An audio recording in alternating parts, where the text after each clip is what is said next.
Hello everyone, good morning. কেমন আছো তোমরা সবাই? আশা করছি ভালো আছো। আজকের দিনটা শুরু করলাম একদম ঘড়িতে বাজে 9:10।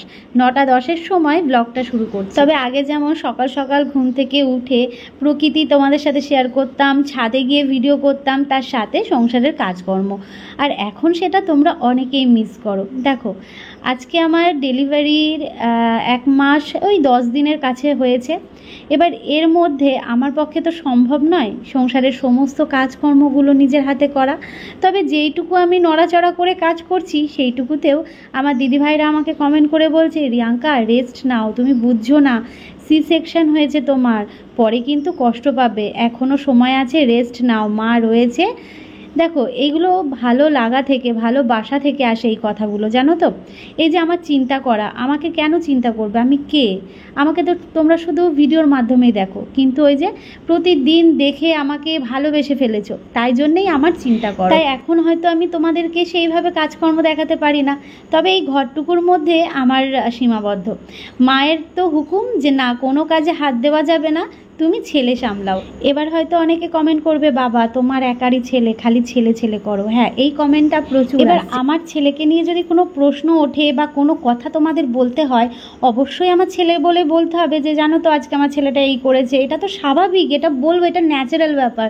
কেন তোমরা এই জিনিসটাকেও তোমরা অ্যাবনর্মাল হিসেবে দেখো? কারণ এই জায়গাটাতে দাঁড়িয়ে তোমরা কমেন্ট করে যাচ্ছ তোমার একারই ছেলে। কেন ছেলে মেয়ের মধ্যে পার্থক্য কেন করছো?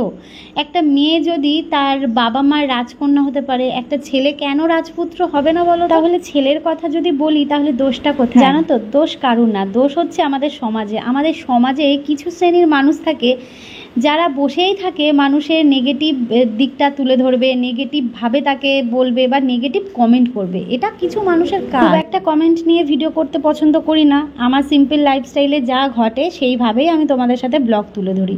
হয়তো তার জন্য আমার অনেকটাই ভিউজ কম, হ্যাঁ আমি তাতেই অনেক খুশি, বিশ্বাস করো।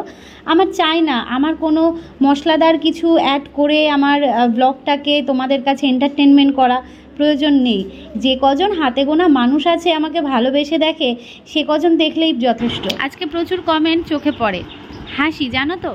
ভাবি যে সোশ্যাল মিডিয়াতে এসে এত মানুষের ভালোবাসা পেয়েছি, আর এত মানুষকে চিনতেও পারলাম যে তাদের মনের মধ্যে কতটা কষ্ট মানুষের ভালো দেখে। প্রতিদিন যদি একটা করে কমেন্ট তুলে ভিডিও বানায় তাহলে প্রতিদিনের কন্টেন্ট কিন্তু আমার কাছে রেডি থাকে, তাই না? কিন্তু চাই না, জানো তো। ওই যে কথায় আছে না, সত্যদের সব সময় প্রমাণ দিতে হয় আর মিথ্যেরা সব সময় চিল্লে যায়। তো যার যেটা কাজ সে সেটা করুক। চলো এবার ব্লগের সম্বন্ধে তোমাদের বলা যাক। সকালবেলা ঘুম থেকে তো আমার সোনা পাপা উঠেছে, কিন্তু চোখে ঘুম নেই, কারণ ঘুম থেকেও আজকে একটু বেলা করেছে, মানে 7:10-15 দিকে উঠেছে। অন্যান্য দিন কিন্তু 6টা, 6:30 বা 5:30 দিকে ঘুম থেকে ওঠে। কাঁথা কাপড় জামা কাপড় সমস্তটাই গুছিয়ে নিচ্ছি, আর সোনা পাপাকে মাঝের মধ্যে একটু দোল দিচ্ছি, কারণ ও দোলনাতে রয়েছে। দোলনাতে দিলে না একা একাই খেলতে থাকে, বেশ ভালোই হয়। আমার ওইদিকে কাজটা হয়ে যাক। নদীর একটা গল্প, মেঘালো ছায়া অল্প স্বল্প, তিনটে নদীর একটা গল্প, মেঘালো ছায়া অল্প স্বল্প, ইচ্ছেরা ডোবে ইচ্ছেরা ভাসে, নদী মিশে যায় অলিক আকাশে, ইচ্ছে নদী, ইচ্ছে নদী, ইচ্ছে নদী, ইচ্ছে নদী। এদিকে বিছানাটাকে ক্লিন করে নিয়েছি, তবে বেশিক্ষণের জন্য থাকবে না, কারণ বাড়িতে বাচ্চা থাকলে বিছানার অবস্থা একটু অগোছালো থাকে আর কি। তবে দেখো এখনো পর্যন্ত আমার সোনা বাবা কিন্তু মানে নিজে কিছু করার মতন হয়নি। ওই আমরাই ধরো বিছানার মধ্যে এটা রাখছি, এটা ওটা নিচ্ছি, ওকে দিচ্ছি, কাঁথা কাপড় সমস্ত কিছু। তো যাই হোক, ও যখন একটু বড় হবে তখন তো আরও অগোছালো হবে, তাই না বিছানা?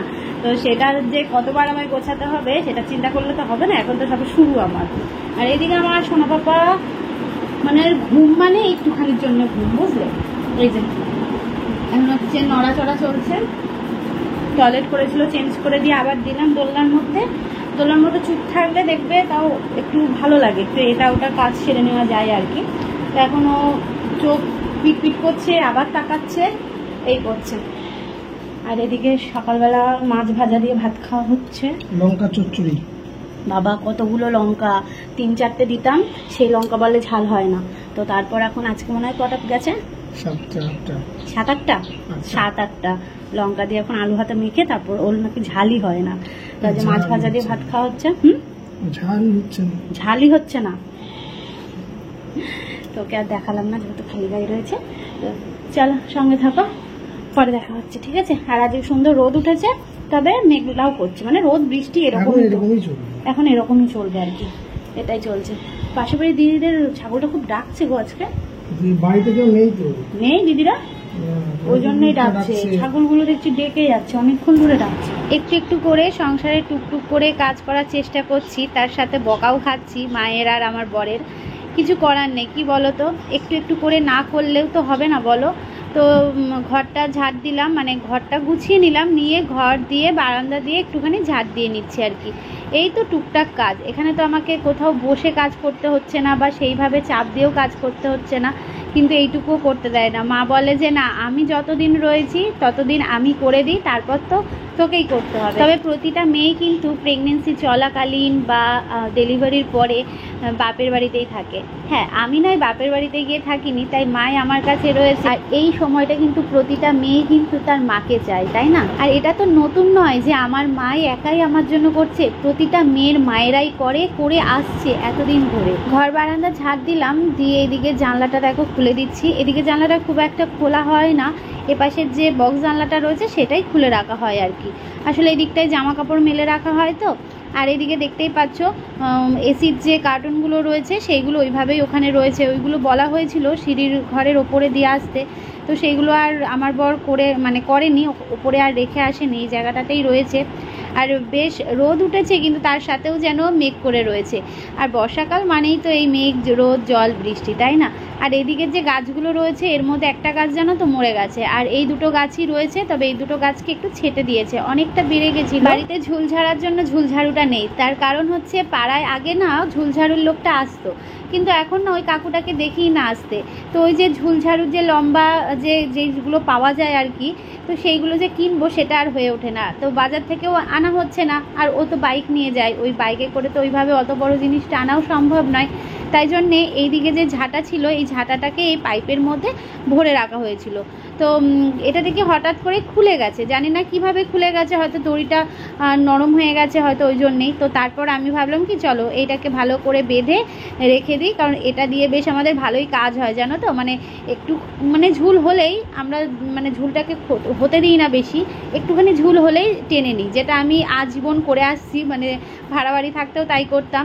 একটুখানি ঝুল হলেই আমি ঝাড় দেওয়ার সময় টেনে নিতাম, তো এখনও সেটাই করি, তো এটা আমার খুব সুবিধা হয়। তো দেখি ওই কাকুটা আসলে অবশ্যই নিয়ে নেবো ওই ঝুল ঝাড়ু।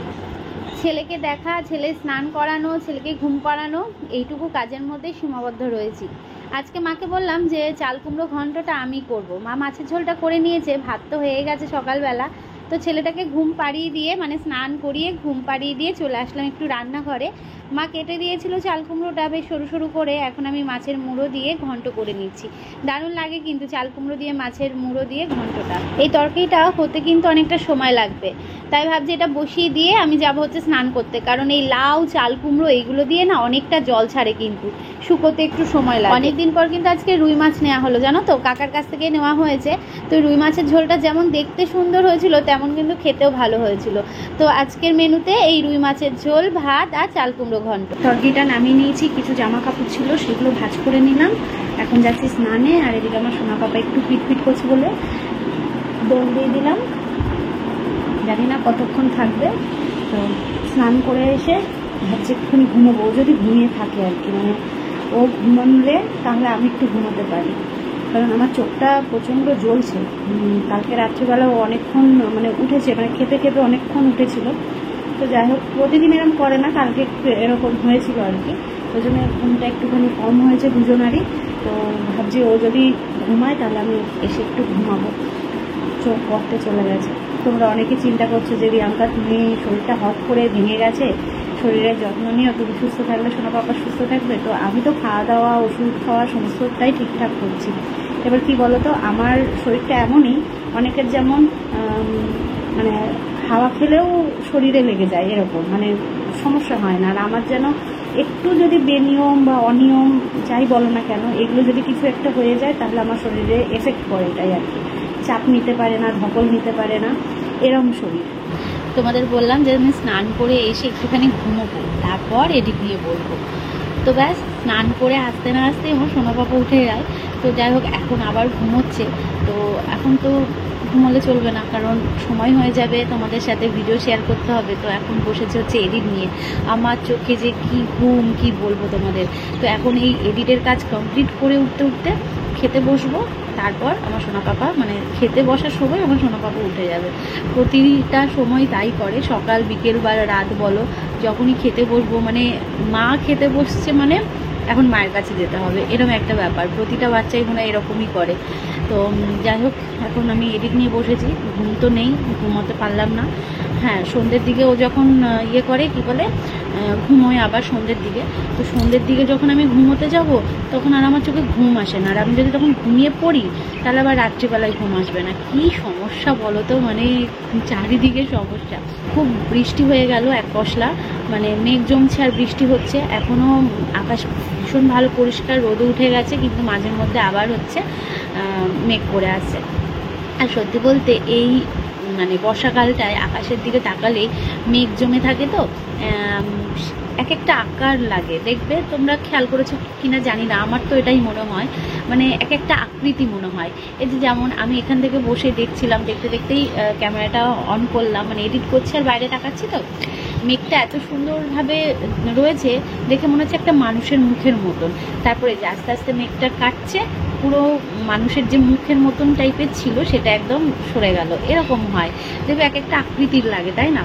আমার মতন যদি এরকম মনে হয় অবশ্যই কমেন্ট করো। তো যাই হোক, চলো একটুখানি তোমাদের সামনে আসলাম কথা বলার জন্য। এখন এডিটের একটু কাজ বাকি আছে, মানে ওই 2-3 মিনিট মতো বাকি আছে।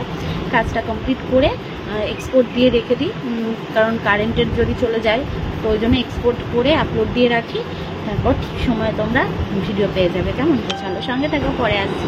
দুপুরের মেনুতে কি আছে তোমাদের তো বললামই, চাল কুমড়ো ঘন্ট আর মাছের ঝোল। এদিকে আমি খেতে বসে পড়েছি, আর এই যে এখানে ওকেও দিয়ে দিয়েছি খেতে। চলো ব্লগটা শেষ করব। ভালো থেকো সবাই, সাবধানে থেকো। নতুন একটা ব্লগের সাথে আগামীকাল আসছি, কেমন?